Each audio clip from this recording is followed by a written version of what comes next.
முடிந்த மக்களவைத் தேர்தல் வாக்குப்பதிவின் போது பதிவான வாக்கு இயந்திரங்கள் வைக்கப்பட்டுள்ள மையங்கள் பாதுகாப்பாக இல்லை என்றும் அடிக்கடி சிசிடிவி கேமராக்கள் பழுதாவது தேர்தல் ஆணையத்தின் மீது சந்தேகத்தை ஏற்படுத்துவதாகவும் அதிமுக பொதுச் செயலாளர் எடப்பாடி பழனிசாமி குற்றம் சாட்டியுள்ளார். இந்த தேர்தலின் போது நீக்கப்பட்டவை அனைத்துமே அதிமுக வாக்குகள்தான் எனவும் அவர் கூறியுள்ளார். வடமாநிலத்தில் தேர்தல் ஒருத்தர் 8 தடவை ஓட்டப்பட்டதாக தேர்தல் ஆணையம் கண்டிக்கல. அதே போல அந்த பகுதியில் இருக்கிற மாவட்ட நிர்வாகம் கண்டிக்கிறது.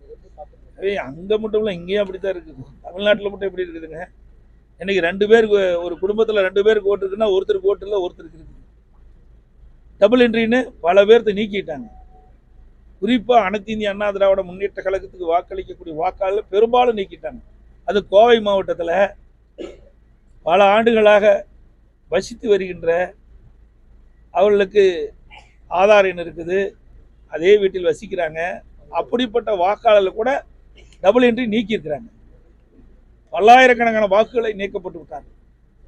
ஆக இந்த நடைபெற்று முடிந்த தேர்தலில், நாடாளுமன்ற தேர்தலில் தேர்தல் ஆணையம் செயல்பட்டது ஒரு கேலி கூத்தாத்தான் பார்க்குது. தேர்தல் முடிஞ்ச உடனே ஒவ்வொரு நாடாளுமன்ற தொகுதியிலும் எவ்வளவு வாக்கு சதவீதம் நடைபெற்றது என்று அறிவிப்பாங்க. ஆனால் அதுலேயே மிகப்பெரிய குளறுபடியா இருக்குது. இதுவரைக்கும் இப்படிப்பட்ட ஒரு நிலை ஏற்பட்டது கிடையாது. ஒவ்வொரு தேர்தலிலும் தேர்தல் முடிந்தவுடன் தேர்தல் ஆணையம் ஒவ்வொரு நாடாளுமன்ற தொகுதியிலும் இவ்வளவு வாக்குகள் பதிவானது என்ற விவரத்தை அறிவிப்பாங்க. ஆனால் இப்போ அறிவிப்பிலேயே பல குளறுபடி இருக்குது, பல்வேறு சந்தேகங்களை எழுப்பிட்டு இருக்குது. அதோட அங்கங்க இந்த தேர்தல் எண்ணும் மையங்களில் அடிக்கடி இந்த கேமரா, சிசிடிவி கேமரா இயங்காத போகுது. இதுவரைக்கும் இப்படிப்பட்ட நிலைமை வந்ததில்லை. இதற்கு முன்னும் தேர்தல் நடந்திருக்குது. வாக்கு எண்ணும் மையத்தில் அங்கங்கே பொருத்தப்பட்ட சிசிடிவி கேமரா முழுமையாக இயங்கியது, எந்த தடையும் இல்லாமல். ஆனால் இந்த ஆட்சியிலும் சரி, இந்த தேர்தல் ஆணையமும் என்ன செய்ததே தெரியல.